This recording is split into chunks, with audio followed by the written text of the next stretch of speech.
এক জীবনে মানুষের সব আশা পূরণ হয় না। আপনি বিদেশ চলে গেলে আমি অনেক একা হয়ে যাবো।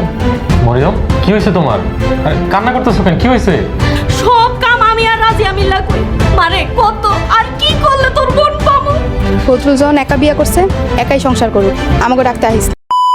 হ্যালো, আসসালামু আলাইকুম দর্শক বন্ধুরা। অবশেষে বদরুলের সাথে কিন্তু মায়ার বিয়ে হয়ে গেল। বদরুলের পরিবার কি মায়াকে মেনে নিবে? আর অন্যদিকে কিন্তু জামালের পরিবারে কিন্তু বিরাট সংঘর্ষ লাগতে চলেছে। তাহলে কি চমক আসতে চলেছে বৎসরাত নাটকটির 25 নম্বর এপিসোডে? কি করলে কোথায় গেলে 25 নম্বর এপিসোড সবার আগে দেখতে পারবেন, বিস্তারিত জানিয়ে দেবো আজকের এই ভিডিও। তাই ভিডিওটি কেউ এক সেকেন্ডও স্কিপ না করে মনোযোগ সহকারে সম্পূর্ণ ভিডিওটি দেখতে থাকুন। তো বন্ধুরা, ইতিমধ্যে বৎসরাত নাটকটির 24 নম্বর এপিসোড কিন্তু আপলোড করা হয়েছে। 24 নম্বর এপিসোড দেখার পরে আপনারা নিশ্চয়ই 25 নম্বর এপিসোড দেখার জন্য অনেক জায়গায় খোঁজাখুঁজি করতেছেন। আজকের এই ভিডিওতে জানিয়ে দেবো 25 নম্বর এপিসোড কি করলে আগামীকালকের মধ্যে আপনারা দেখতে পারবেন। তো বন্ধুরা, বৎসরাত নাটকটি কিন্তু ইতিমধ্যে শেষের দান প্রান্তে এসে পৌঁছিয়েছে। কেননা নাটকের শেষে দেখে আপনারা নিশ্চয়ই বুঝে গেছেন, কেননা জামালের সৎমায়ের যে আসল রূপ সেটা কিন্তু জামালের সামনে প্রকাশিত হতে চলেছে। জামাল কিন্তু জেনে যাবে যে আসল ষড়যন্ত্রকারীকে। তখন কিন্তু মায়ার জন্য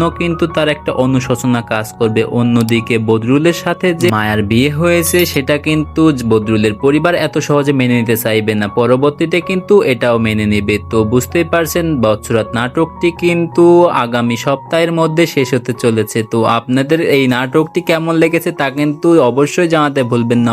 দীর্ঘদিন যাবত এই নাটকটি কিন্তু ঈগল ইসলামিক নাটক এই আপনাদের মন জয় করে আসতেছে। তো বন্ধুরা, এখন বলা যাক এই নাটকটির 25 নম্বর এপিসোড কি করলে সবার আগে দেখতে পারবেন। সেটার জন্য প্রথমে আমাদের ইউটিউব চ্যানেলটি সাবস্ক্রাইব করে রাখুন। আর আগামীকালকের মধ্যে যদি আপনারা এই নাটকটির 25 নম্বর এপিসোড দেখতে চান তাহলে আমাদের এই ভিডিওর কমেন্ট বক্সে জানিয়ে দিন যে ভাই আমরা আগামীকালকের মধ্যে এই নাটকটির পরবর্তী এপিসোড দেখতে চাই। তাছাড়া যদি আপনারা চান এই নাটকটির এপিসোডগুলো আজ থেকে 3 দিন পরে দেখার জন্য তাহলে ঈগল ইসলামিক নাটক ইউটিউব চ্যানেল আগামী শুক্রবার দুপুর 3টা 30 মিনিটে দেখতে পারবেন। তাছাড়া আগামীকালকের মধ্যে দেখার জন্য এখনই আমাদের ইউটিউব চ্যানেলটি সাবস্ক্রাইব করে রাখুন। আর সেই সাথে আমাদের এই ভিডিওর কমেন্ট বক্সে জানিয়ে দিন যে আপনারা আগামীকালকের মধ্যে এই নাটকটির 25 নম্বর এপিসোড দেখতে চাচ্ছেন কিনা। তো বন্ধুরা, আজকের ভিডিওটি এই পর্যন্তই। পরবর্তী কোনো ভিডিও নিয়ে আপনাদের মাঝে হাজির হব। খোদা হাফেজ।